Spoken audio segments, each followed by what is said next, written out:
Immortal Works, Flash Fiction Friday, Episode 18. The Mom Cold by Camille Smithson. Read for you by Angela Wright-Stevens. Sometimes, while deep in the trenches of life, we are gifted a tender mercy, an unexpected miracle that can diffuse a situation otherwise headed a sudden explosion. It was one of those blessings that saved me the day I contracted the mom cold. To clarify, the mom cold is not merely the sniffles or a slight cough. No, it's much more. For a mom to acknowledge that she is in fact sick, she has to have a debilitating virus from Hades. And that's exactly what this felt like. A bass drum beat a pounding rhythm in my head.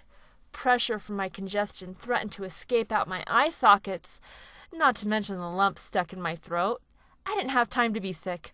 What I did have was 4 active children. As I stood in my kitchen, mechanically preparing dinner, I waited for the Mucinex to kick in, all the while fantasizing about an early bedtime.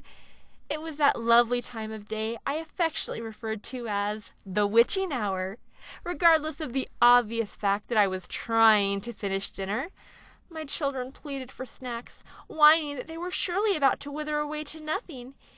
Even on the brink of starvation, they would not settle for a healthy snack, such as the banana I had offered them. Oh no, they wanted sweets. Sweets that, much to their dismay, they were not getting. The battle raged on, draining more of the non-existent energy out of me. When would this medicine start working? I ached for my husband to rescue me. Any minute now. 5:45. He was late. Again. Any other day this wouldn't bother me as much. But today I was running on fumes. I needed backup. Stat. Another child begged for a cookie, followed by another emotional breakdown. That's it, I'm calling him. I reached for my cell phone. The fog around my brain made it impossible for me to remember the last place I used, let alone placed my phone. Scouring over the cluttered counter, I came up empty. Likewise, the table was muddled with homework papers, backpacks, and evidence of snacks already consumed. Still no phone. Out of desperation, I rummaged around my messy fridge, because, yes, in this state, that is something I could see myself do. Leave it in the fridge. Why couldn't I find it? My ability to focus slowly drifted. A clear indication that the medicine was doing something. This was not the effect I'd been going for. Shaking myself from a momentary daydream, I found my kitchen void of children and chaos. Dinner! Steam billowed up, kissing my clammy face. Everything was ready. Time to start the pasta. The pasta. Where'd I put the pasta? Sighing, I found myself once again searching the counter. Forget this. I trudged downstairs to collect another box of penne from the pantry. As I reached the base of the stairs, my 2-year-old gaped at me from the far end of the hallway. Even at this distance, I registered the guilt painted across his little features. His body froze mid-step.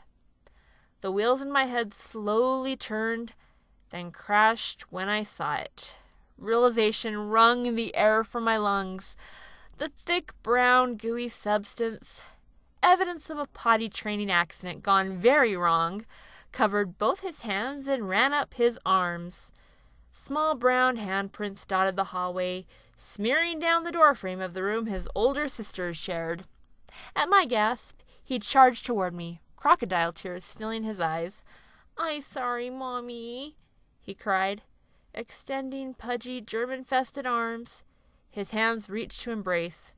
Guided by maternal reflexes, I grabbed him by his little waist in time to stop him from making contact. Warm chunks squished between the fingers of my right hand. Forcing myself not to gag, I held him at arm's length. A stray tear ran down his cheek, dripping onto my hand. Big brown eyes begged me to forgive him. Through the foggy haze came a brief moment of clarity. Time stopped. In this instant, my mom cold wasn't a curse, but a superpower. Standing a mere foot away from his soiled body, I couldn't smell a thing. I was immune. "It's okay, sweetheart," Mommy isn't mad. My voice was a raspy, labored sound, almost indiscernible. Had the medicine helped with anything? As the words echoed in my mind, I realized it was true. I wasn't mad. I was tired. Exhausted, really. But standing here in the middle of a hallway lined with, well, let's not linger on what it was, I was somehow at peace. I love you, Mommy. His toothy smile met those big puppy dog eyes. With new energy, I showered my son, scrubbing off all traces of the offending mess. Once clean, he donned his favorite Superman cape, choosing to fly around the living room. I imagined adjusting my own super cape before heading back to the scene of the crime.